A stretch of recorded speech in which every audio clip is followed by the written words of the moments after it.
I believe there's a common misconception within esports, but more specifically Rainbow, that watching competitive play will automatically make you better or cause you to learn. But I believe this is inefficient, and people will generally turn it on to learn, but get lost in the flow of a round. Well, if that's inefficient, then where do you start?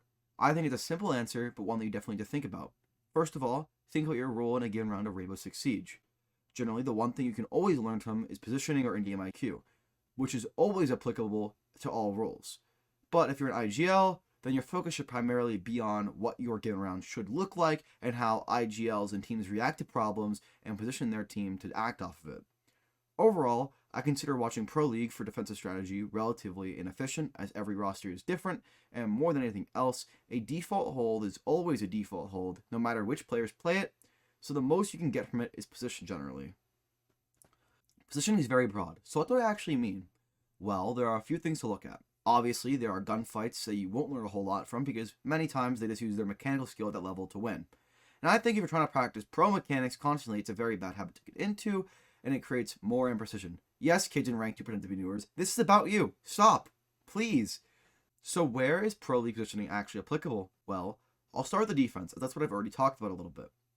In a given round, you can watch how rowers give up their space and start adapting to it, because it's a bad idea to continue to play certain points when they are otherwise deemed unviable. Reaper EN made a whole video on this idea in the double-edged playstyle of SSG and the G2 Masterclass on defending, so until I make something on those topics myself, I will not be elaborating. In the same boat comes entry engagements. I think engagements like this are common on a bigger scale, but I think understanding what it means to take a gunfight is more important. There are many takes where it forces defenders to make plays to feel comfortable again, such as an Astro take on Villa, or swinging someone through the heaven window on cocktail attacks and forcing reaction off of that. And in both of these cases, you have to understand the value of your life. While I think Astro takes have a lot more ways to go wrong because they have a few variations at this point, I'd like to focus on the cocktail example a bit more. And although the clip is a bit old, I'd like to just use it as a point to make out its values. Hyper gets his space from his team throwing a nade into cocktail and makes use of it to take in and deny cocktail and freezer. A lot of current day entries would try and dig in deeper or just stay in cocktail, but he chooses to fall back and play heaven. This makes the post plant even stronger, as now while the defenders retake cocktail, they also have to respect Hyper and heaven, which puts pressure on them. And the final positioning detail to go over is utility clear. This is useful from our supports and entries, as you can always just watch Cafe until your brain rots. While in the front of IGLing, your job is a lot more specific. For one, try to pick a team which matches your IGL style, be it more flexible or more loose. An example of a structured team in Pro League at the moment is SSG, BDS, Dark Zero, and if you want to watch CL, you also can look at Reality TV. An example of a more loose team is a team like TSM. There are always stages to rounds in Rainbow, and you have to set up your team for the next phase. Every round has a prep phase in which the attackers gather intel, make adjustments to their lineup, or get the direction of the given round. The next stage is entering the building and roam clearing, and this is often where your previous round information comes into play. Take a look at this round from the John Clipping Major. SSG was playing Theory on Bank, and somewhere in the round prior, they realized there's a weakness in tellers and archives. They recognized that only one player could actually react in there, as Pulse was using a scanner, and Mute was just holding the space instead of tellers. Now that's cool and all, but there's no easy entrance that cannot be contested from a different angle on the map, so many teams will just disregard that information until the late round. This is where I say SSG is not a normal team. And this video is kind of just an excuse to show this round if I'm honest, but go with it.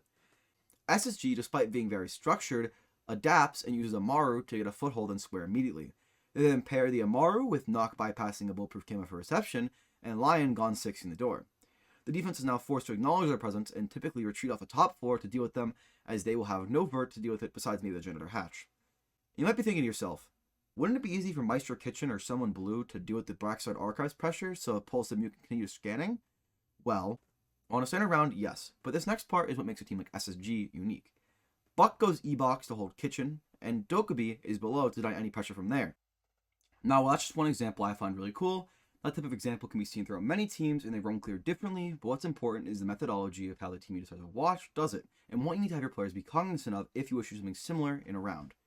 Obviously, there's also utility clear and how to deal with that, and this varies from easy clears, which is a guide needing below, to more complex ones like Cocktail, where every repel matters, and you as the IGL are the one responsible for understanding why and when to get the most value out of it in the given round. Now, all this is kind of useless unless you actually apply it, and within any competitive game, it is very easy to get lost within the heat of the moment. So unless you have the time to watch back a given moment, I don't think you can truly gain as much as you will by just watching on back your own VODs. Which is my next talking point. Most of the time, you can gain much more from watching yourself in a given round and being extremely judgmental of how you react to different situations. You can always make judgments off your own comms and think, what should I be saying or should I talk less? You can always apply your situations to yourself at the end of the day.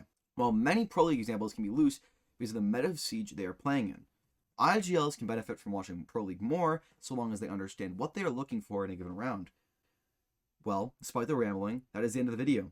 I hope you learned something and I hope you enjoyed the invitational. I'll see you guys there, hopefully. Peace.